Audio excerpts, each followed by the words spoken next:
Arya tuh udah geletak. Di sampingnya dia ada Ridwan yang bingungan mau gimana. Dia cuma gini nih, sambil megangin dadanya.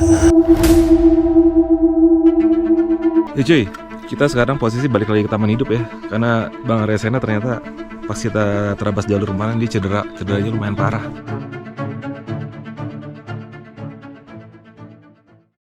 Sobat Rencang Lana semuanya, Assalamualaikum warahmatullahi wabarakatuh. Waalaikumsalam.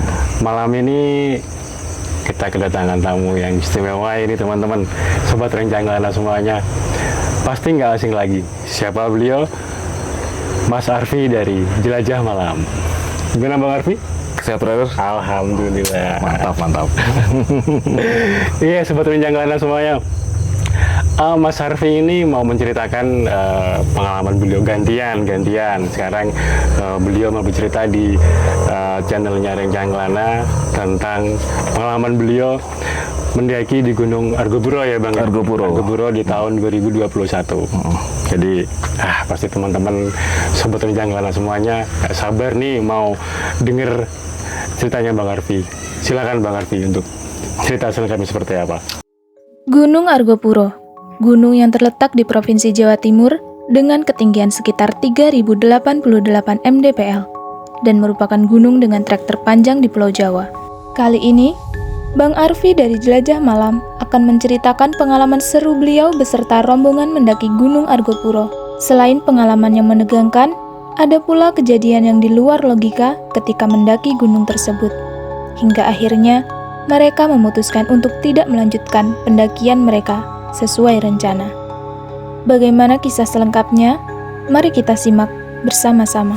Oke brother, sebelumnya gue thank you banget nih, terhormat banget gue bisa ngisi di sini nih. Rencang Lana salah satu konten favorit Ani. Terima kasih Bang. Mas Badai, jadi ini cerita tahun 2021 ya, karena 2021 itu ini adalah salah satu gunung terakhir di Jawa yang belum gue naikin, itu Argopuro. Kenapa agak paling akhir? Karena Argopuro itu kan lo tahu sendiri, itu gunung terpanjang di Pulau Jawa yang mungkin jarak tempuhnya itu bisa kisaran 50 sampai 65 km. Jadi untuk bisa ke gunung ini artinya setiap orang harus meluangkan waktu setidaknya 1 minggu, ya kan? Dan itulah kenapa agak sulit dulu gue tuh untuk ke gunung ini. Dan pada akhirnya gue ada waktu, ada rezekinya juga. Dan kebetulan saat itu ada salah seorang kawan ya, dia seorang pendaki senior ya bisa dibilang legend lah. Mungkin lu pada tahu kenal sosok namanya Arya Sena.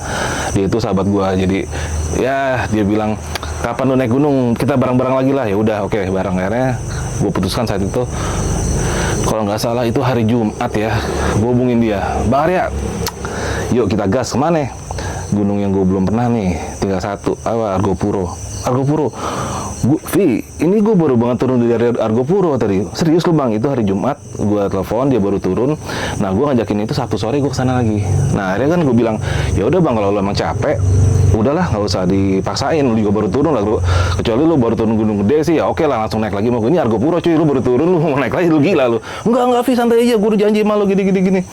Yakin lu Bang? Yakin Vi? Ya udah, oke lah kalau gitu, gue siapin barang-barang. Karena kan ibaratnya Argopuro itu nggak seperti gunung biasa bro, kita manajemen logistik, manajemen segala macam tuh harus bener-bener akurat ya. Kalau nggak itu kita berantakan di tengah bentar tuh. Karena kita makan berapa kali bro hitungannya. Itu normalnya Argopuro itu kan sekitar 4 hari 3 malam. Itu kalau jalannya normal, tapi kalau santai itu bisa 5 hari. Nah, akhirnya gue bikin rendang, bikin apa itu gue pos-posin bro, gue plastik-plastikin ini buat logistik hari pertama, gue pisahin gitu bro. Kedua, jadi kalau kita campur semua repot di sana. Karena rendang ini kan bener-bener makanan yang bisa dibilang awet dan bergizi tinggi lah. Karena gue di gunung nggak mau kayak zaman dulu Indomie, sekarang gue punya rendang, gue punya rendang. Udah, singkat cerita gue jemput Bang Arya ke rumahnya. Bang, masih gue tanya lagi, lu yakin lu Bang mau berangkat? Yakin Vi, kenapa emang lu ragu sama gue? Ya bukan begitu brother, lu baru turun. Enggak gue udah biasa naik tektok. Ya wis lah, yuk berangkat lah.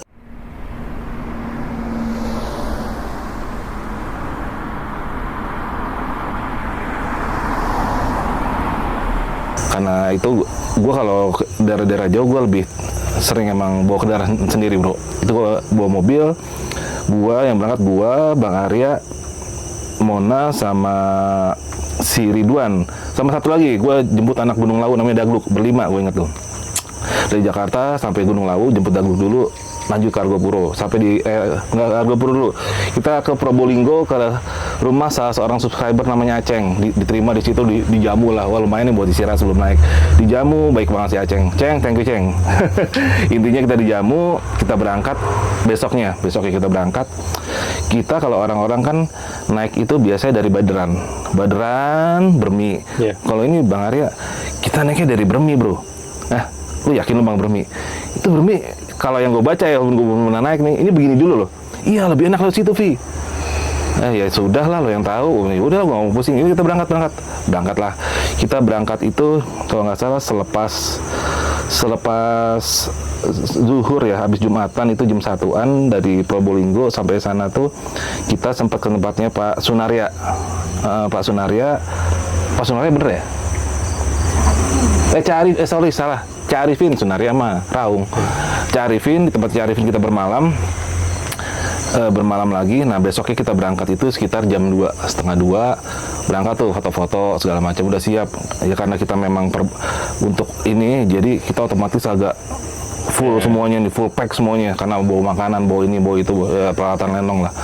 Kita berangkat sore kita berangkat masuk Argopuro itu kan kalau lewat Bermi itu kita ngelewatin kayak perkebunan penduduk dulu. Baru sampai perkebunan penduduk kita berhenti tuh, ntar ada dokumentasinya komplit. Kita sampai di situ berhenti, ada paya matang. Makan dulu cuy. Lumayan yoi. Makan paya, habis makan paya dilalahnya langsung hujan. Gede banget. Udah kita panik. Wah, lari kemana nih? Ada di situ tuh ada kayak gubukannya penduduk buat naruh hasil tanian mereka. Itu ternyata tempat gudang kentang, bro. Gudang kentang. Itu tuh hujan, bro, dari jam 2 sampai Isya. Itu hujan gak berhenti deras. Nah udah hujan kan kita udah mager ya, mau bongkar packingan, mau makan udah males. Nah di tempat gudang kentang itu, cuy, kentang semua cuy. Gimana nih? Sikat nggak?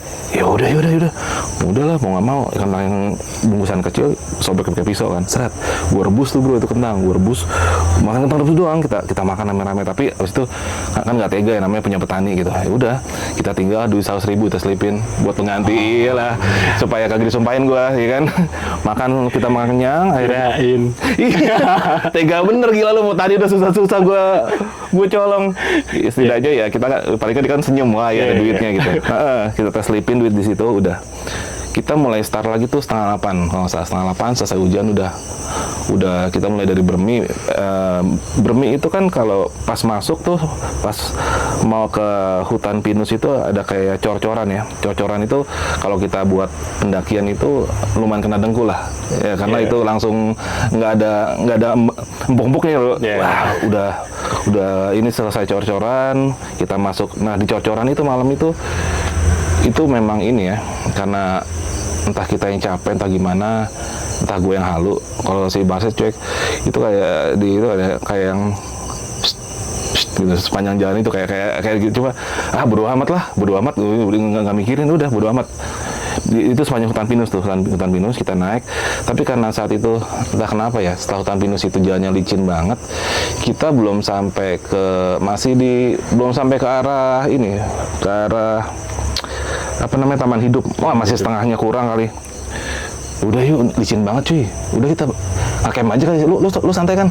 Lu santai kok bang. Yaudah kita ngecamp sini. Ngecamp malam di situ. Kita ngecamp semua, bikin tenda, 2 tenda. Paginya gue dibangun, ada para pendaki. Kok rame banget pendaki nih, ngapain sih di sini? Orang ini bukan tempat ngecamp juga, tempat gua kan. Tapi ngapain?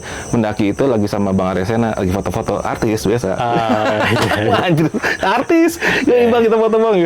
Yuk, gila lu, fans lu banyak banget lu. Biasa, udah foto-foto sama mereka, selesai kita lanjutin perjalanan itu. Karena gue emang orangnya usil ya, gue sudah bawa hook yang buat ya, ini bro, reptil itu, buat ular.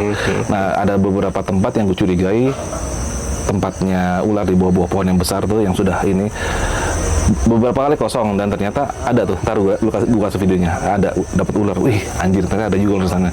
Kita lanjut naik lagi, dan kondisi hujan deras tuh bro, kondisi hujan deras. Gue ngomong sama si Bang Arya kan, bang ini kalau kita ikutin alam nih, kita nggak jalan-jalan nih, mau gimana? sikat aja terus ya, sikat ya udah. Gue tanya, yang penting kan si Mona tuh cewek sendiri, siap nggak jalan terus? Siap ya udah. Kita semua buka. Kalau mereka tuh kan sukanya pakai raincoat. Kalau gue pribadi, jujur aja gue nggak terlalu suka pakai raincoat. Gue lebih suka kalau hujan, malah gue pakai kaos oblong. Udah, gue selesain. Selagi gue gerak, aman. Gue gitu. Dan buat gue itu lebih nyaman dibanding gue pakai itu yang nyelekap gitu, nggak enak gue. Jalan. Pas lagi jalan, aduh, haus juga cuy. Iya. Nggak lama kemudian, lo tahu pohon begonia kan? Nah, begonia cuy. Sikat nggak? Ya udah sikat lah, udah enak tuh. Kita entar ada videonya, kita kupas, kita ternyata itu lumayan ini ya, lumayan mengobati haus gitu, Nah itu jadi buat semua yang pada naik gunung, pohon begonia nanti lo kasih tahu atau gimana tuh. Itu untuk bener-bener kita pertolongan dehidrasi pertama tuh ya kan, begonia walaupun rasanya agak sepet. Kita jalan terus bro, jalan. Akhirnya sampai ke arah Taman Hidup itu menjelang sore. Wah itu karena gue pertama kali, itu salah satu gunung terakhir yang belum gue naikin. Pas sampai Bang Arya kan bilang tuh ada batas, kan ada batas ojek tuh di atas tuh yang kayak pelang gitu. Nih Vi, di sini depan lu ke kanan lu sedikit itu Taman Hidup. Ya bener lu Bang. Dia masih berengos-ngosan, gue dengan gagahnya lari. Sendirian, gue pengen. Dan itu keren banget bro. Taman Hidup itu yang di atasnya masih ada kabut, danau, Taman Hidup. Wah di situ gue ngerasa indah banget dan itu keren banget.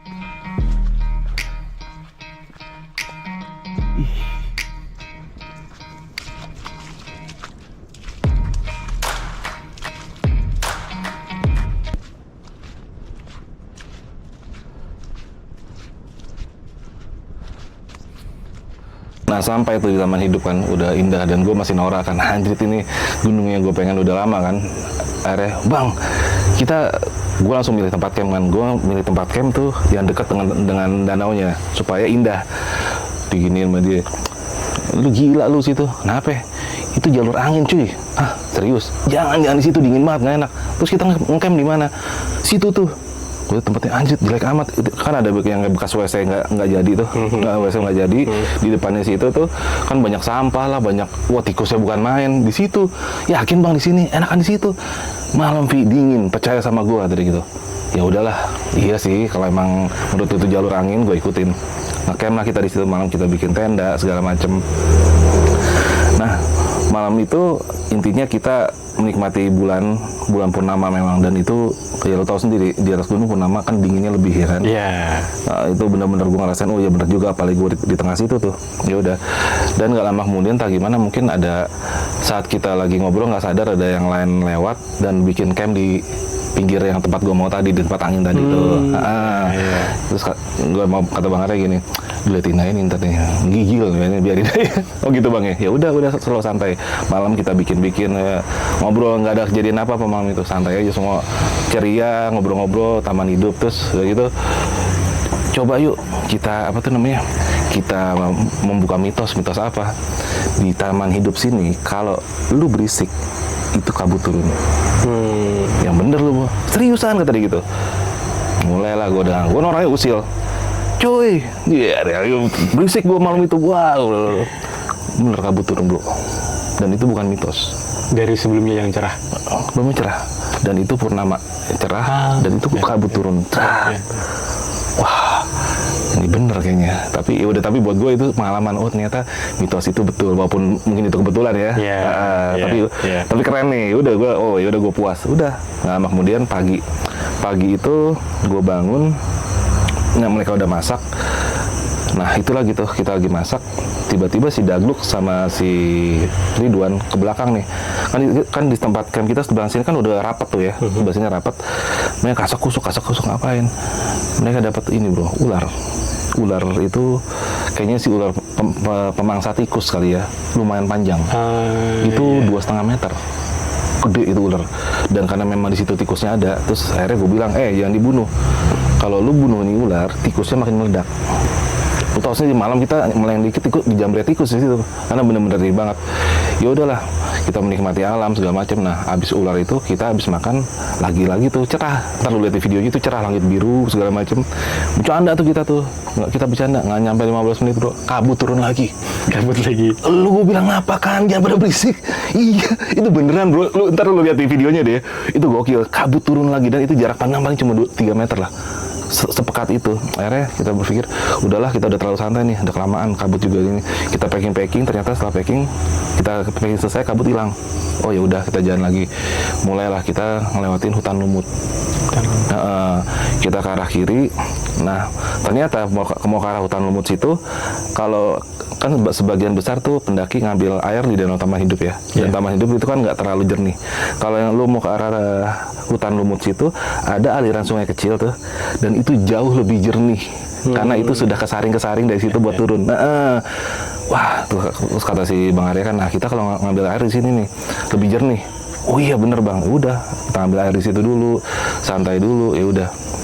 Pas ngelewatin si Bang Arya kan ya pemandu gua gitu. Nih kalau kita beruntung nih di hutan lumut kita bisa ketemu nih. Apaan?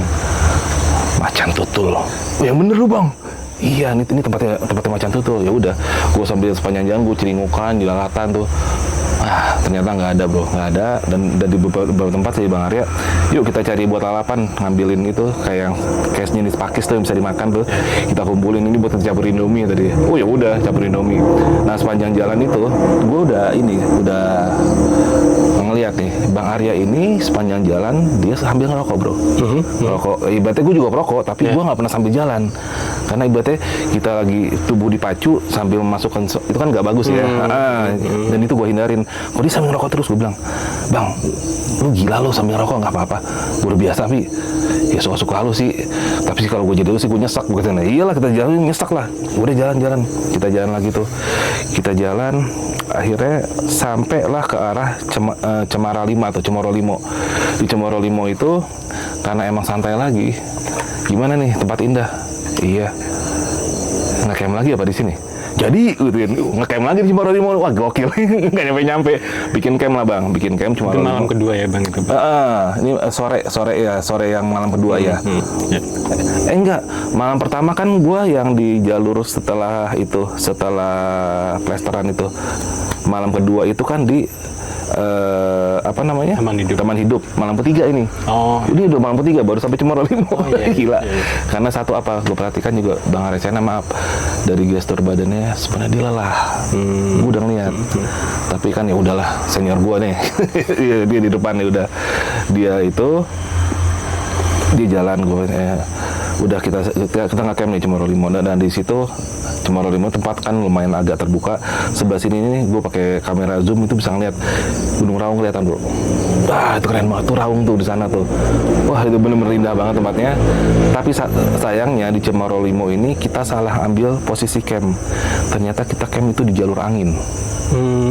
Nah itu kan kalau gue tuh kemana-mana ya, karena generasi gue beda generasi yang masih Bang Arya, dia cuma pakai plastik bro. Kebiasaannya dia, kalau gue pakai tenda dum lah, gila lu, orang kecian amat sih. Nah yaudah, Bang, ini tempat angin nih Bang. Iya kita salah tempat nih, Pi. Lu tenda gue aja lah, enggak gue bisa di sini. Ya udah, gue biarin malam itu. Nah mulai sekitar jam, karena emang kedinginan banget ya, malah gue terlalu dingin, tidur gue nggak nyenyak. Mulai dari jam nggak setengah 11 mulai. Satu tenda gue, Mona sama si Dagluk tidur. Gue kayak dengar suara tuh dari rembahan. Ini apa? Lama-lama makin jelas. Itu suara gamelan Bang. Suara gamelan. Gue parno juga. Gila, ini jauh dari mana-mana nih. Ini aduh nggak beres nih. Terus gue nggak bisa tidur. Gue ngerokok, gue nggak bisa tidur. Lama-lama gue ngetes nih tenda sebelah. Cuy, begituin. Bang Arya nyaut. Cuy, wah masih bangun. Lu denger gak cuy? Iya, gue denger gamelan ya. Iya. Ya udah, ada yang lewat kali, biarin aja. Oh gitu, ya sudahlah, gue juga udah. Malam itu sampai jam 3:30 bro, itu suara kita diiringi gamelan. itu gamelan bener, tapi karena ya itulah welcome-nya mereka kali ya, maksudnya untuk menyambut lah perkenalan, dan gue juga nggak merinding nggak apa sih, cuma ya iseng juga sih ngedengar gituan malam lalu. Akhirnya menjelang pagi bangun, mereka udah masak, Bang Arya masak sayur asem, kita ngomong akhirnya, Vi, nih habis dari sini kita tinggal naik lagi nih dari Cemoro Limo, kita ke atas nih, ke atas. Tapi ada dua opsi nih. Gue pengen ngasih lo yang spesial. Kenapa bang? Gue mau ngasih lo jalur yang nggak semua pendaki tahu. Maksud lo? Ini jalur latihannya TNI biasanya, tapi ini jalur bisa dibilang nggak sebulan sekali, nggak 2 bulan sekali dilewatin orang. Ini pasti jalur ketutup. Lu mau nggak?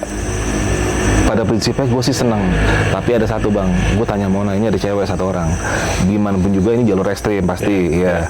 Gue nanya dia siap nggak, gue tanya, lu siap nggak? Kita mau buka jalur nih, ternyata dia siap. Yakin lo? Yakin? Ya udah, bang, kita gas.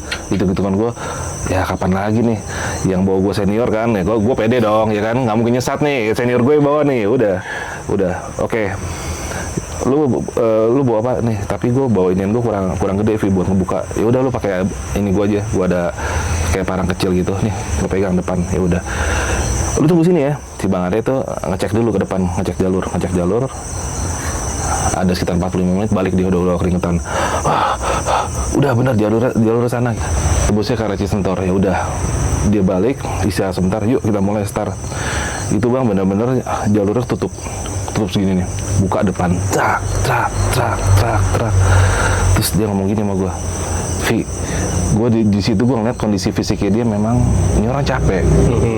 Bekas yang kemarin belum hilang nih, dia masih capek banget nih, udah keringet jagung. Gue liatin kan, bang santai, nggak usah buru-buru. Kalaupun kita istirahat break berkali-kali juga nggak ada masalah, kita nggak dikejar apa-apa, santai. Iya Vi, ini gue lupa kasih tahu sama lo, SOP-nya gue yang namanya gue ngebuka jalur, gue nggak boleh ada beban nih harusnya di sini. Buka jalur gue harus cuma bawa ini aja, karena gue buka jalur ini main gue agak lambat nih, karena ini beban gue double gue sambil ngebuka tenaga, dan ini gue bawa beban berat kata dia. Ya udah bang santai, mau gantian nggak? Oh enggak, jangan. Ini soalnya ada jebakan Batman, terus kasih lihat sama lu. Bener, di tengah rimbun-rimbunan gitu ada beberapa tempat gue giniin, bro, ini tapak kaki kita nih plus dalam, gue kesek lagi jurang, dan itu serem banget. Wah bang, lu pakai trekking pole gue depan bang? Boleh, gue pakai trekking pole. Dia pakai trekking pole gue, dia ngebukakan tak gitu, tak. Nggak lama, udah perjalanan kita tuh lambat sekali ya, namanya kita ngebuka jalur. Akhirnya udah setelah 3-4 jam, tahu-tahu dia berhenti di tengah itu mana jelantang semua tuh bang, jelantang semua. Vi, break sebentar ya. Iya bang, lu break. Gue udah nggak sadar di situ ada sesuatu yang salah nih. Ini pasti kenapa-napa nih orang nih, ada yang dirasa gitu. Bang, santai bang, udah kita istirahat dulu di sini, slow, sampai malam juga santai, kita tawa TV aja sini, duduk nggak apa-apa. Yang penting kan kita pegang sajam lah, kalau ada binatang nggak usah takut. Nggak, iya. Tiba-tiba dia ngomong gini, Wan, lu ke depan Wan ya. Lu yang lead. Temennya dia si Ridwan. Wah, ini berarti memang ini entah dia cedera, entah dia apa nih, gue udah sadar di situ. Gue giniin, bang, udah santai aja di sini dulu. Enggak Fit, nanti kita di sana aja baru kita breaknya, jangan di sini bahaya tadi gitu. Ya oke lah, lo yang lebih tahu, gue nggak pernah di gunung ini, gue bilang. Dia jalan terus, si Ridwan di depan, tret. Itu jurang, ntar ada di video kok. Jurang itu ya walaupun nggak dalam amat ya, paling sekitar 20 meter, tapi ya kena jatuh mah kelengar juga loh. Lumayan itu. patah. Iya, jurang. Abis itu akhirnya gue udah yang penting posisi di belakang gue ngebawa si Mona sama si Dagluk nih. Jadi posisinya Mona tuh karena jalannya bahaya, dia ikutin tapak gue dan megangin tas gue. Dia ikutin gue di belakang, biar mereka berdua nih udah tahu jalan duluan. Udah, gue ikutin pelan-pelan. Akhirnya sampai tuh posisi di mana itu agak curam. Ini curam, tapi di bawah sana ada jalan, kelihatan ada semak-semak. Nah, ujung sana tuh udah agak andai tuh. Wah, si Bang Arya langsung nengok ke gue, Vi, dengan mata yang sayu, keringat udah udah penuh. Gue ke depan duluan nih. Wah, iya bang. Gue udah, aduh, posisinya pasti ini udah nggak sehat lah, udah gue kesian gue waktu itu. Akhirnya agak curam begitu tuh. Gue turun tuh bro, pantat gue ngeresort gini, ngeresort gini. Supaya posisi apa? Biarnya yang di belakang masih bisa pegangan tas gue nih. Iya, pegangan gitu. Udah, kalau udah terlalu curam gue berhenti biar badan gue nahan mereka nggak nyerosot. Si Mona di belakang gue pelan-pelan. Nah, tiba-tiba nggak lama kemudian di ujung si Bang Arya kan masih kelihatan tuh ya, jarak dari gue 50 meter lah, 50 meteran gue liatin. Di situ tiba-tiba brak, jatuh dia, jatuh. Wah, panik dong gue, Bang, nggak nyaut kan? Wah, udah lu pelan-pelan semuanya, pelan-pelan gue kejar. Tak, gue kejar langsung, gue kejar tempat dia. Nah, itu pas posisi dia pas mau ke tempat itu kayak ngelewatin semakan dulu, semak-semak gitu, ada kayak bulatan segini. Itu setahu gue, karena gue dulu juga pemburu, itu sarang babi. Sarang babi itu gue tahu persis itu sarang babi, tapi alhamdulillahnya itu kosong gitu, nggak ada ini ya. Dan itu jujur di saat gue ngeliatin sarang babi itu memang hawanya nggak enak. Entah mungkin itu tempatnya juga kotor ya atau gimana, memang bekas babi ya, nggak sekali. Hawanya nggak enak banget. Dan Bang Ari jatuh itu nggak jauh dari situ. Nah, Bang Ari jatuh langsung dong kayak gue buka macam gue kejar. Wah Bang, kenapa lu? Si Bang Ari tuh udah geletak. Di sampingnya dia ada Ridwan yang bingungan mau gimana. Dia cuma gini nih, sambil megangin dadanya. Kenapa lu Bang? Wah, astagfirullah. Wah, kenapa nih? Wah, gue, aduh. Ya cuy, kita sekarang posisi balik lagi ke taman hidup ya. Karena Bang Resena ternyata pas kita terabas jalur kemarin dia cederanya lumayan parah. Itulah bro, yang namanya di gunung tuh nggak ada yang bisa lo prediksi. Seorang senior kayak Bang Arya sekalipun masih bisa cedera kayak gitu loh. Apalagi mudah-mudahan cuma kayak gue gini. Ya kan? Gue cuma pikir ini apa gue perlu CPR atau gimana nih kan. Gue, Bang lu kenapa? Dia nggak jawab tuh. Wah, udah santai. Gue lepasin semua ini kan, jaketnya gue lepas segalanya. Biar paling nggak dia ada oksigen lah, sirkulasi di tubuhnya gitu. Gue buka semuanya sampai cuma kaos saya doang. Bang, dia begini. Gue nggak kuat. Apa yang lo rasain? Semuanya lemas, semuanya nyesek, semuanya. Kenapa lu? Wah, akhirnya dia balik kayak mengerang lagi. Gue kan bingung ya di situ ya. Anjir. Satu yang gue pikir bro, ini jalur bukan jalur umum. Gue nggak bisa nungguin ngarepin ada orang lewat buat nolong. Dan yang kedua adalah si Mona ini kan ibaratnya dia pemula ya. Gue mau nyuruh Ridwan juga, gue terus terang gue nggak yakin untuk nyari bantuan. Mau nggak mau gue sendiri nih nyari. Gue udah berbagai macam spekulasi tuh. Yang jelas ini kalau begini terus gue harus nyari bantuan nih, bahaya nih. Gue liatin lama-lama. Terus Bang Arya sadar gini, Vi, pukulin gue. Hah? Pukulin gue, tolongin. Pukulin. Gue mukul cuma 2 kali. Bak. Gue gak tega. Orang itu gue pukulin. Wah, pukulin gue tolong. Si Ridwan akhirnya. Ridwan itu ibaratnya anak buahnya paling setia lah di dunia. Yeah. Si Ridwan ini langsung, yaudah. Wan, lu pukulin mana? Iya. Dipukulin sama Ridwan tuh. Bak. Nggak kenceng, lebih kenceng lagi. Punggung dipukul. Sekuat naga tuh. Bak, lu pukul Ridwan, pukulin sambil nangis. Bak. Udah Bang Arya udah. Astagfirullah. Gue udah berdoa. Ya Allah, jangan sampai ini. Ya maaf. Ini pikiran buruk gue pun udah ada. Ini bisa meninggal di sini gitu. Ini apa yang harus gue lakukan gitu. Nah, saat itu lama kemudian udah dipukulin sama Ridwan. Bang Arya sadar udah gitu, agak tenangan dikit tuh. Gimana Bang rasanya? Enakan gue dipukulin. Wah, yakin lo? Lebih enak dipukulin? Iya, gue lebih enak dipukulin. Gue mungkin yang kesumbat agak ini kali ya, gue nggak ngerti lah intinya. Nah di saat itu Mona di samping gue lagi bengong gitu. Kenapa lo? Ada yang turun. Hah? Apaan? Itu siang bolong, jam 12:30. Jadi ini kan kita yang tempat bungungan tadi di atas itu kan, dari kita dari bawah ngeliat itu. Itu ada yang turun dari atas. Apaan? Gue nggak tahu. Itu menurut dia itu ada perempuan turun. Mana? Kagak ada. Itu perempuan. Nah, si Bang Arya karena kondisinya udah agak stabil. Bang, itu kata Mona ada perempuan. Iya emang ada, dari tadi ikutin kita, itu turun di sini sama kita.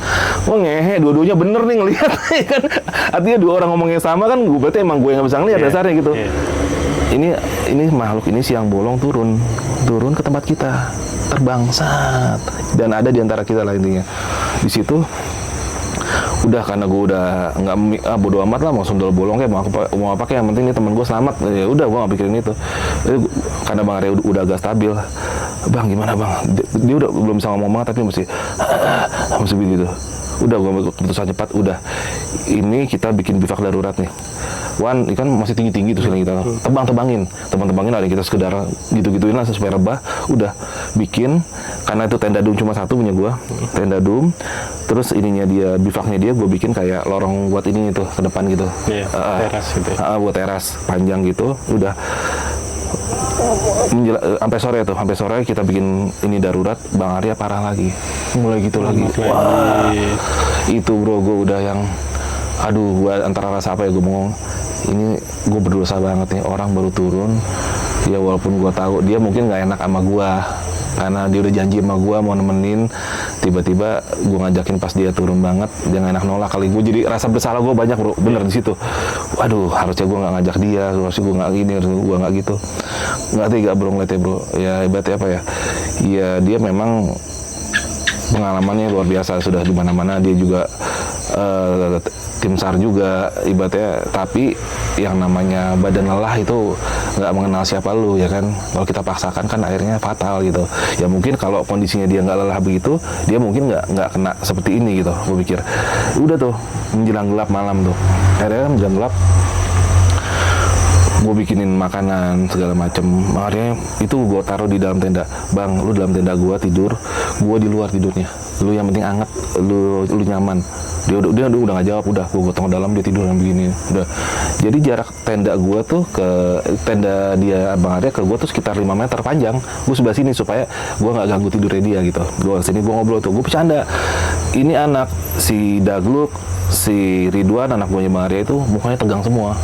Gue takut nih tegang ntar mental pada kena malah jadi aneh-aneh nih. Gue ajak bercanda, lu cewek lu anak mana? Gue kritikin, gue bercanda tuh, bercanda sepanjang malam kita bercanda.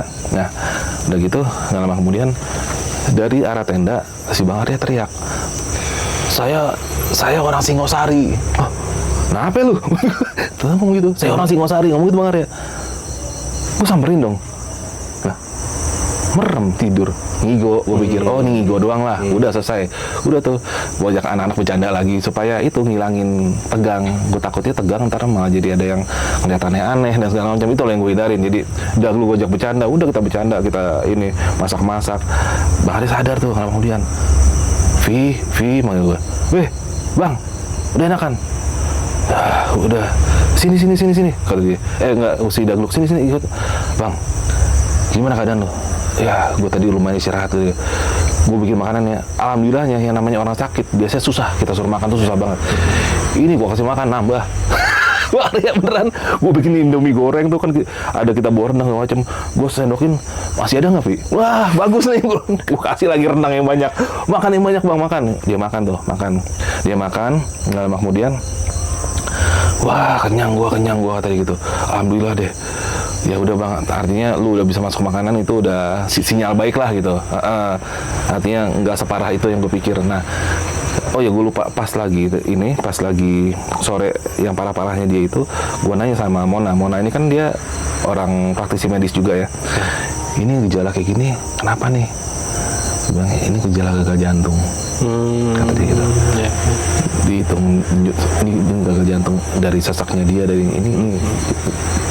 Dan ini terburuknya apa? Wah, di situ itu yang bikin gue tadi ngerasa bersalah itu loh. Ini kalau sampai meninggal di sini, ini salah gue nih. Ini. Nah pas dia udah sadar gitu, ngobrol lah sama kita di situ.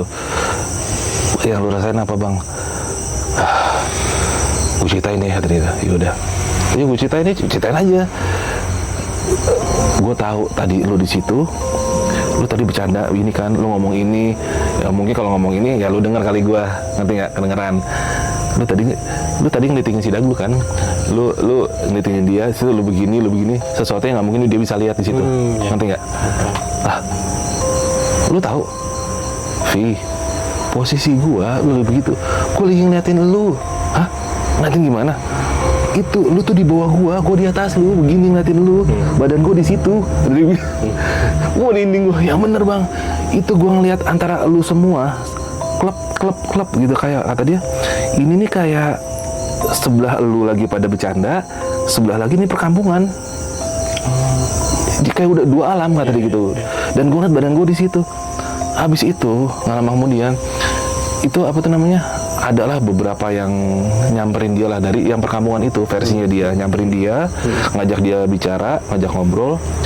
Pada intinya ada satu orang yang pakaiannya inilah kayak resi gitu.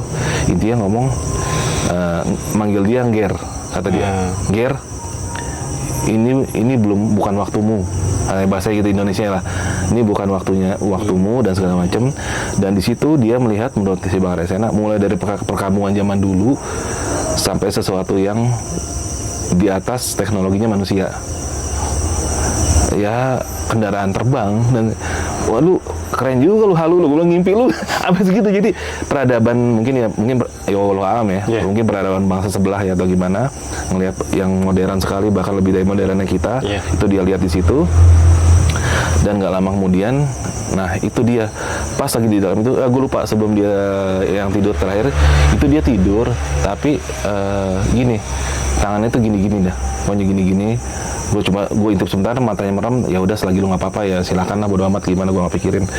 Gini-gini tangannya udah. Habis itu dia bilang, abis itu Vi di situ oleh yang orang tua kayak Resi itu, gue diajarin tangan kamu giniin. Dan itu gue ikutin tuh. Setelah itu selesai, gue tarik nafas, gue buang. Lama-lama dia menghilang. Nah itu saat gue sadar ternyata gue membaik. Walaupun ini masih sakit, tapi nggak separah tadi. Ini masih sakit banget gue, tapi nggak separah tadi. Tadi gue nggak bisa nafas. Wah, udah bener. Oh gitu. Iya itu gue ikutin semua gerakan yang diajarin gue ikutin. Makanya lu ngapain tuh tadi gue di atas lu. Ya mungkin kalau dia bicara logikanya, omongan gue kedengeran, ya kan? Bercanda gue kedengeran. Ini kan posisi dia sebelah situ tuh, ketutupan lah ini. Karena ada rumput, ada apa, ada peralatan, ada keril, dia kan tiduran gitu. Gue ngelitikin, gue naruh ini, dia tahu. Gerakan lah ya. Dan versinya dia tuh di atas gue, sedang melayang begitu, ngeliat gue rame-rame, ngeliat tubuhnya dia, ngeliat kampung ini, ngeliat kita. Wah begitu. Iya Vi, gue tadi kayak gitu. Aduh bang, udah deh, ya udah dah, intinya lo istirahat tidur. Nah akhirnya malam itu gue udah agak tenang gitu. Akhirnya kita semua tidur jam setengah tiga, gue pastiin dia tidur, semuanya tidur, udah bangun pagi ceritanya. Udah tuh bangun pagi, bang gimana keadaan lo? Aku udah agak enakan gue tadi gitu. Yakin? Iya, tapi walaupun gue jalan ini masih agak inilah kata dia, susah. Kayak urat kecetit kata dia kan, udah agak susah gerakannya. Ya udah, bang santai aja udah. Kita nge-break aja di sini. Mau 1 malam 3 malam lagi kita logistik banyak. Bodoh amat. Kalau masalah tadi bawa masa denda udah merem gue. Selalu pikirin lah. Yang penting kita logistik banyak. Lu pulih dulu baru kita ini. Tau nggak itu namanya bocah tua nakal. Ngomong sama gue gini, Vi, nanggung nih apa? Yuk kita tembusin sampai Sabana Lonceng. Wah lu gila lu, kagak pulang. Puncak kagak kemana ya? Pulang balik lagi ke Bermi. Tapi lu kan belum tembus nih. Lu nggak usah mikirin gua bang. Gua bilang itu kita masih bisa lain waktu. Enggak, gua nggak enak sama lu kata dia. Gua nggak enak sama lu. Gua udah janji udah lama. Gini aja kita dirilan. Anggap lu utang sama gua. Lu utang 1 gunung ini yang belum lu tuntasin. Sampai kapanpun nanti gue tagih lu, tapi lu sehat dulu. Oh gitu ya, ya udah salaman dulu. Deal. Ya udah, deal kita pulang. Oke deh kalau gitu. Ya udah. Ini orang gila nih masih mau ngajakin lanjut. Iya. Nah, udah gitu. Itu yang tadi tembusannya bener Sabana Lonceng. Cisentor jauhan. Nah, udah gitu, udah dong. Kita packing lagi, balik ternyata dari situ kita baru tahu tuh dari arah yang tadi curam-curam itu kan ke sini. Nah, gua kalau ke kiri lagi itu ada jalan yang nggak terlalu curam, langsung tembusannya di Cemoro Limo lagi. Kenapa kita nggak lewat sini? Gue bilang, ya gue juga baru tahu. Tapi gue ketahui ya lewat sini ada jalan setapak. Wah ini lebih enak nih. Oh yaudah kita ketawa-tawa. Nah di Cemoro Limo ketemulah lagi dengan beberapa pendaki yang ternyata mereka adalah subscribernya juga. Ngartis sudah foto lagi. Itu gue ketawa lagi. Dasar gue bilang nih susah dah emang dah gue artis. Foto-foto lagi udah akhirnya kita turun tuh bro. Turun pokoknya ada yang duluan. Pokoknya gue sweeper paling terakhir. Bang Arya di depan gue tuh. Gue ikutin ritmenya dia dong. Tapi tetap aja sakit-sakit, tetap aja menurut gue cepet juga nih ngehe nih aki-aki. Cepet loh, bener. Ya emang dia nggak bawa beban sih, bebannya dibawain sama Ridwan akhirnya. Dia nggak bawa beban, ya udah, gue tungguin ya udah. Pas udah sampai di Berminya, masih di pertengahan Bermi tuh, masih ini, tiba-tiba gue disalip tuh sama 5 orang, tak. Ternyata porter bawa pikulan. Porter langsung ngomong gini, "Mas, kalau bisa jalannya agak cepet." "Hah, kenapa emangnya?" "Ntar nggak bisa jalan loh, banyak orang di belakang, 500 orang." 500 orang, Argo Puro. Nanti gue ngayal nih orang nih, gitu ya. Apaan sih? Lu kalau di Gunung Putri iyalah 100-200 percaya.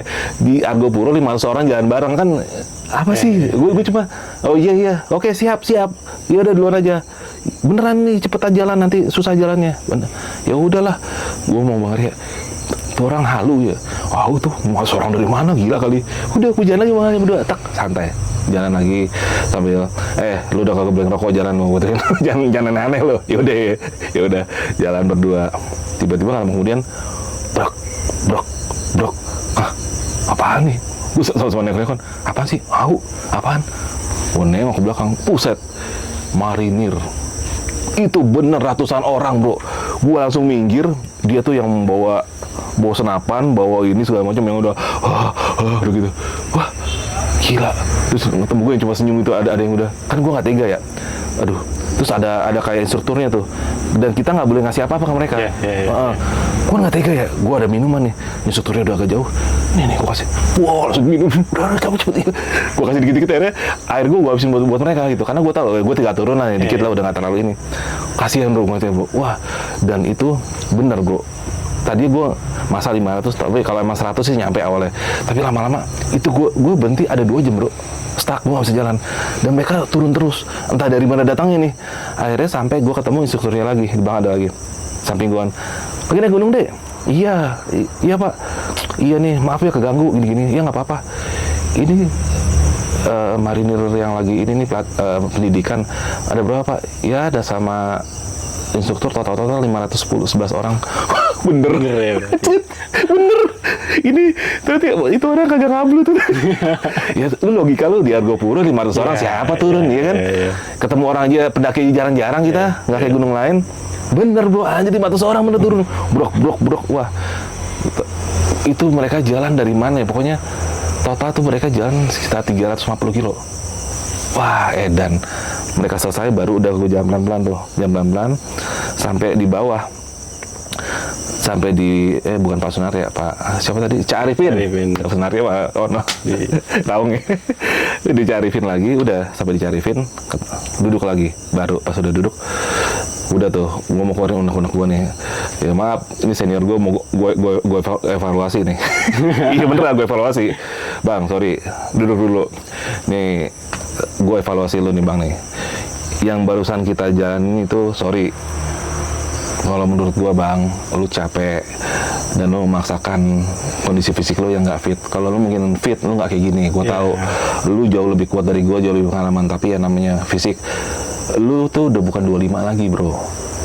Usia lu udah menginjak mau 50, gua bilang. Udah nggak seperti dulu lagi. Jangan samain. Dia diem aja. Tuh cengak-cengin ngomong gini.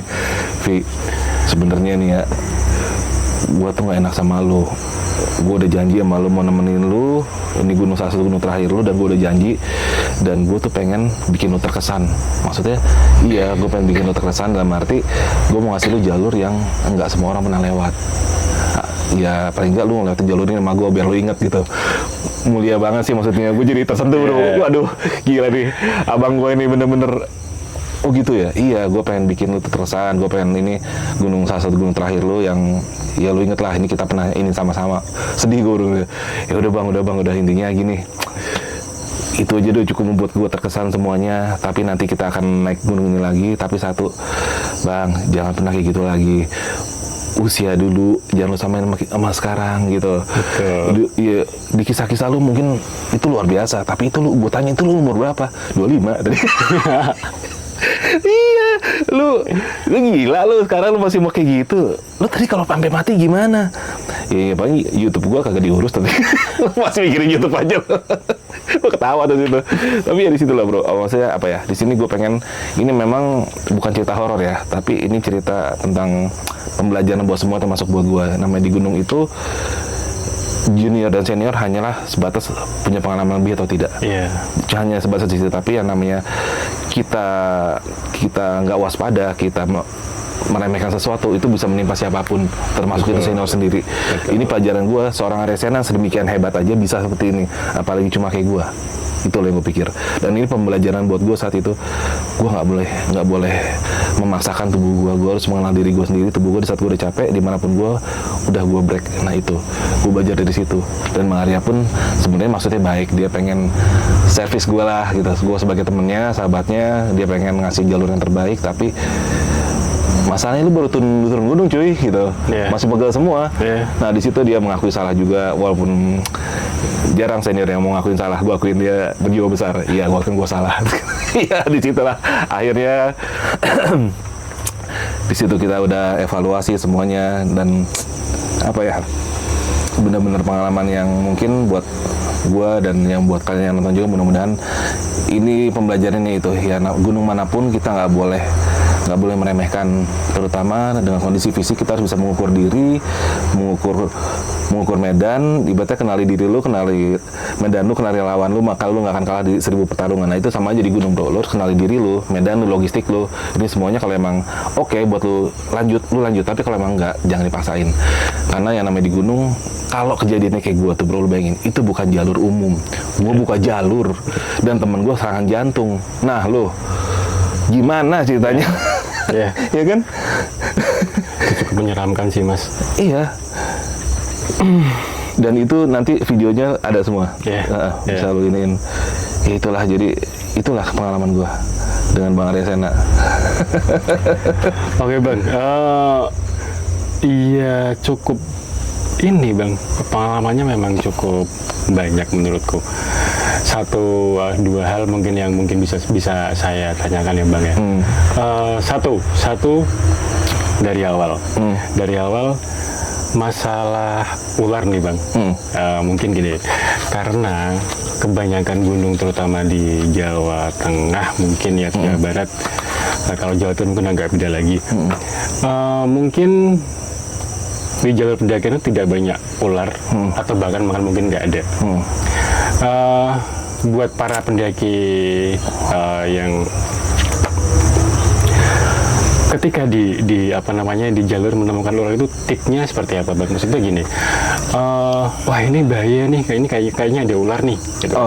Terus ketika ternyata memang ada ular, itu ketika jelek-jeleknya ternyata, karena kita kadang-kadang kita nggak tahu kan, entah nanti keinjek atau nanti ternyata itu kegigit. Cara yang terbaik seperti apa ketika dengan penanganan di gunung seperti itu ketika ada ular? Gini, pada prinsipnya ular itu pasti akan menjauhi daerah yang sering dilalui manusia. Di saat kita masih di jalur trekking, jalur pendakian, itu insya Allah aman. Karena gue itu memang mencari ke pelosok-pelosok yang memang tempatnya mereka. Oh memang sengaja? Gue nyari, kan gue usil orangnya. Gue usil. Dan satu lagi, ular yang berbahaya itu adalah jenis namanya viper. Viper pohon itu Trimeresurus alborabris namanya. Itu warnanya hijau, ekornya warna merah. Dan panjangnya cuma segini pendek bro. Kalau lu ketemu ular hijau ekor merah, itu ular viper dan bisanya mematikan. Dan itu biasanya adanya di sulur-sulur pohon, bukan di sulur tinggi, enggak. Justru yang masih jangkauan manusia. Dan ular itu memakan korban paling banyak di Indonesia tuh ular viper pohon itu. Baik itu perkebunan, baik itu gunung. Kalau udah gunung ke atas itu namanya viper gunung, beda lagi, warnanya coklat. Dan kalau pendaki-pendaki sih kalau masih di area trekkingnya, insya Allah aman. Kecuali dulu udah ngebuka jalur. Nah, itulah tempatnya mereka. Jadi sebenarnya bukannya nggak ada, mereka ada, tapi karena jalur itu sering dilewati manusia, mereka getaran aja, mereka tuh sensitif. Mereka pasti menghindari. Tapi kalau lu masuk ke jalur, lu buka jalur, nah viper ini bukan tipikal orang ketemu ini lari bro. Viper itu tipikalnya diem dia. Kalau ular lain kan lari tuh. Kalau viper enggak. Nah itu bahayanya. Dan lu kalau sampai ke patok yang namanya ular viper, satu, yang ngebunuh lu adalah kepanikan lu. Jadi gini loh, bisa kita panik, denyut jantung ini, duk.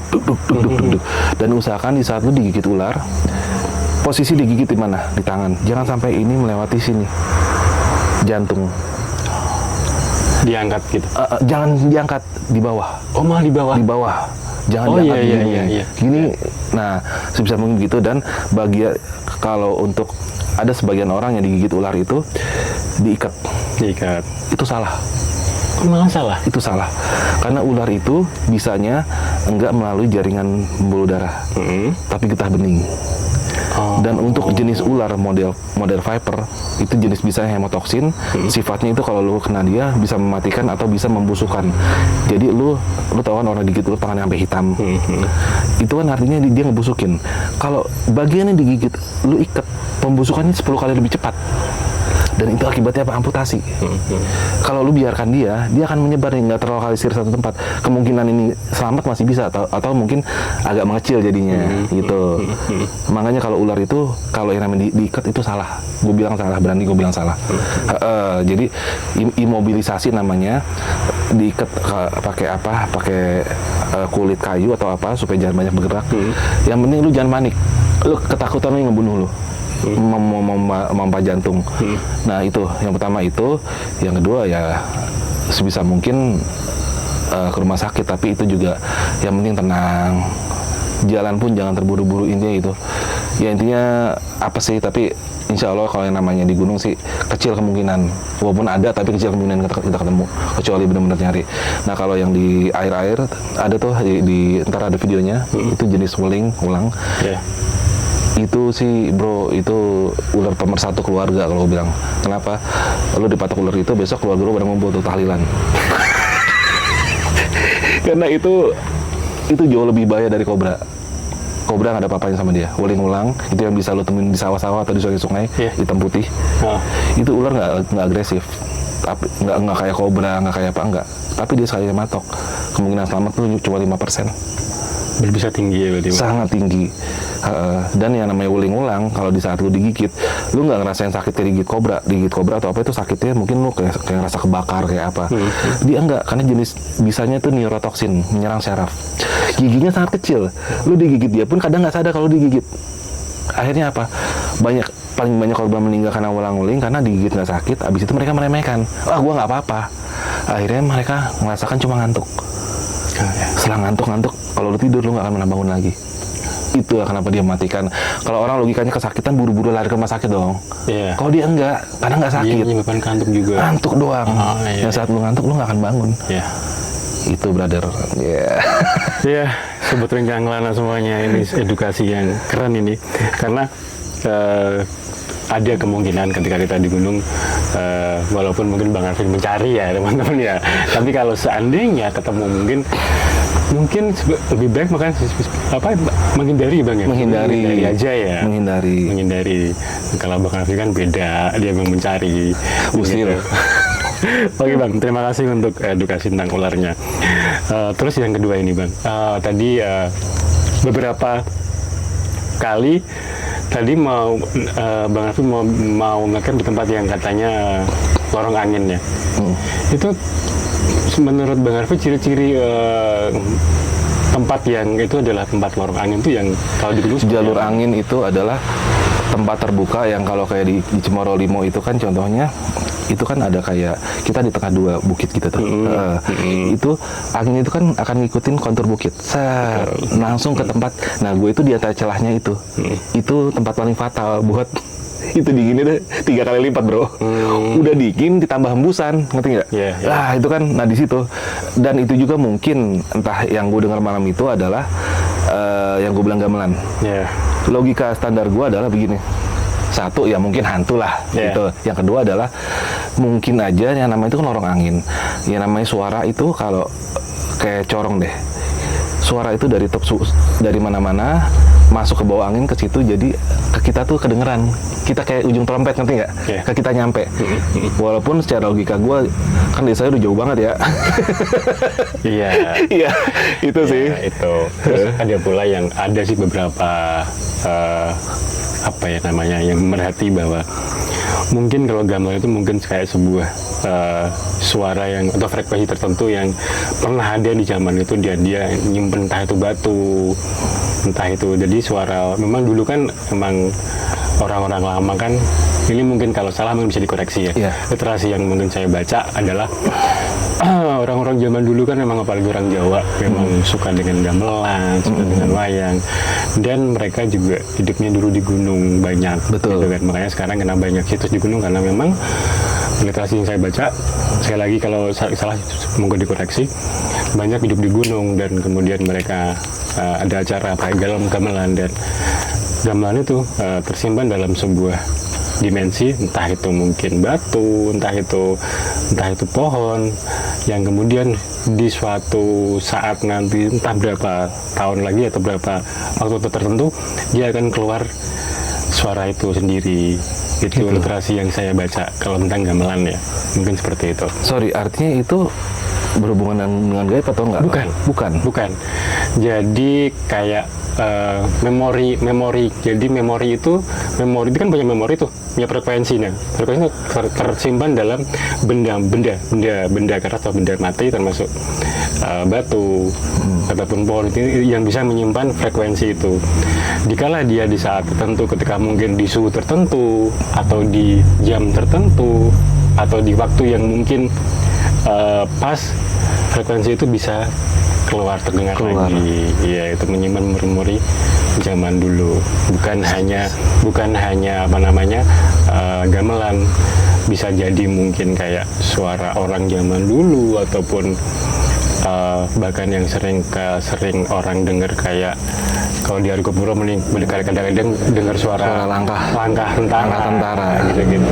Mungkin suara-suara itu simpan dalam itu benda-benda itu yang kemudian dia bisa keluar ketika di jam tertentu atau di suhu tertentu. Seperti itu yang saya baca, setahu saya. Tapi kalau salah, monggo silakan dikoreksi. Ya, tetap aja ada baiknya saat mendengar suara itu kita baca ayat kursi. Iya betul. Setidaknya menenangkan. Iya. Terus ini Bang, yang ketiga, tadi kan Bang Arsena itu kan sampai segitunya, bahkan mungkin dia masuk dalam kategori yang mungkin sudah parah ya Bang ya. Parah. Apakah dia nggak bawa obat pribadi Bang? Harusnya kan, menurutku dia kan harusnya tahu dengan mungkin penyakit apa yang sudah dia alami. Itu hal yang baru. Hal yang baru itu bukan, dia nggak punya riwayat jantung, nggak punya apapun itu. Iya. Tapi di saat dia melakukan itu, kondisi dia sudah lelah, ditambah lagi di saat dia nggak buka jalur itu kan dia bawa beban. Memang dia bilang sama gue harusnya nggak boleh bawa beban, Vi. Ini gue nggak boleh bawa beban, tapi ini gue paksain bawa beban sambil ngebuka jalur. Itu kan artinya urat kita kan, gitu kan pasti ditambah beban di sini, mungkin ada kecetit atau apa jadinya. Oh iya. Kayak gitu. Itulah yang terjadi saat itu. Dan itu jujur bro, antara kematian itu mungkin banget saat itu banget ya, jujur. Iya, saya bisa membayangkan sih. Apalagi tadi Bang Arsena, beliau merasakan bahwa bisa melihat Bang Arfi dan teman-teman tuh berkegiatan di depan yang dia sendiri jangan tidur dalam tenda kan dia kan. Nah, kalau hal itu dari literasi yang lo baca apa tuh penjelasannya? Ini banyak yang mungkin aku baca ataupun aku lihat di YouTube ataupun di ini. Bahasanya aku nggak ingin ya tepat atau enggak, intinya dia sebenarnya sudah entah apa kayak gitu, sukma atau apa ya, ketika meraga sukma bahasanya. Sukmanya dia udah lepas terus kalau di TV di tayangan itu kan kalau udah orang mati ada kan dia keluar bayangan kayak gitu, hologram gitu kan. Yang saya bayangkan itu Bang, mungkin sukmanya memang sudah dia ya kalau ada yang bilang juga mati suri kan, ada yang bilang seperti itu. Tapi kemudian ya mungkin memang belum saatnya dia balik lagi. Tapi kalau itu aku percaya, kalau itu aku percaya, dan karena memang ada juga literasi di situ, gitu. Dan mengenai itu lagi sih tadi yang gua agak penasaran tuh sosok yang hanya Bang Arya dan Mona yang bisa ngelihat si perempuan yang turun itu loh dari tebing. Itu sosoknya seperti apa Bang? Perempuan. Menurut Mona itu perempuan turun di antara kita, dan tapi mukanya pucat, hanya ngeliatin. Noni Belanda itu bukan ya? Bukan. Chinese. Chinese. gitu. Nah itu kan buat gue, kalau yang ngomong satu orang mungkin dia halusinasi, tapi Iya. dua orang mengatakan hal yang sama, ya udah buat gue no comment udah. Iya. dan yang terakhir Bang, ya sih, grupnya Rombongan Abang kan memutuskan untuk membuka jalur atau melewati jalur yang mungkin bukan tadi jalur tentara ya gitu ya. Jangan ditiru. Jangan ditiru. Jangan ditiru. Dan misal pun kayak Bang Afif kan dia sudah bawa yang pernah kan ya, yang pernah dan senior yang pernah. Jadi ya intinya kalau memang teman-teman Rencang Kelana semuanya, kalau masih ada jalur yang apa yang Normal-normal aja lah, udah, nggak usah pakai aneh-aneh. itu aja. Kecuali emang ada misi khusus itu beda. Terus tadi emang kalau nunggu 2 jam juga lama juga Bang. Ngapain aja Bang ketika ada tentara lewat tadi? Lama tuh 2 Bang jam. nggak ngerokok cuy. Ngerokok ya kadang-kadang gitu, gue liat mana yang udah kepayahan nih, gue kasih makanan, gue kasih coklat gitu. Iya. Asli, wah bener-bener bro. Itu sayangnya waktu itu gue rekam, tapi gue nggak tahu rekamannya di mana itu. Jadi takjub loh, lu ngeliat tiba-tiba ratusan orang keluar dari hutan belantara tuh, turun, brok. Itu kalau malam gue mungkin gue kabur kali itu. Serem. Iya sih. Oke Bang, terima kasih Bang. Sangat mengedukasi, apalagi tentang ularnya, juga tadi tentang bagaimana penanganannya, baik ularnya, baik tadi yang penyakit yang tiba-tiba menyerang Bang Sena, itu kan mungkin bisa jadikan pelajaran buat rencana-rencana Kelana semuanya. Betul sekali. Iya. Nah sebelumnya gue mau nambahin sedikit. Bang Arisena ini memang sosok senior ya, dia pengalamannya sudah luar biasa banyak, dia juga YouTuber juga, dan dia juga sahabat gue juga, dan banyak sekali pelajaran yang gue ambil dari beliau. Tapi mungkin saat itu ya, kejadian itu mungkin memang apa ya, apesnya aja lah. Iya. Apesnya aja, Iya. dia sampai mengalami hal begitu. Tapi semenjak itu dia sudah janji sama gue, bro, Vi, gue abis ini kalau gue bawa kan dia suka bawa trip tuh, gue bawa trip, gue nggak akan lagi mau bawa beban. Bener kata lu, gue udah tua. gue cukup ngegaitin aja beban gue ngebawa, biar ada minimal kalau dibawa sama dia itu maksudnya ya lu sewa porter satu lah gitu. Iya. Ya itulah ya banyak kita juga, kita pendaki ada saatnya masa gagahnya kita, ada saatnya masa kita sudah harus mengukur diri. Iya. Salam buat Bang Arisena. Oke, Oke, mungkin itu Bang ya ceritanya. Oke, terima kasih buat Bang Arfi, yang jangan lupa loh juga penonton Rencang Kelana semua, subscribe dong channelnya. Pasti sudah tahu sebenarnya, tapi itu harus di-support lagi. Amin, bantu subscribe ya kan ya. Oke, sobat Rencang Kelana semuanya, saya selalu berpesan bahwa jadilah pendaki yang baik, jadilah pendaki yang sehat, dan selalu tahu dengan kemampuan masing-masing dan bisa mengukur diri. Sekian dari kami, saya Bade dan Bang Arfi dari Gajah Malam. Terima kasih. Wassalamualaikum warahmatullahi wabarakatuh. Waalaikumsalam warahmatullahi wabarakatuh.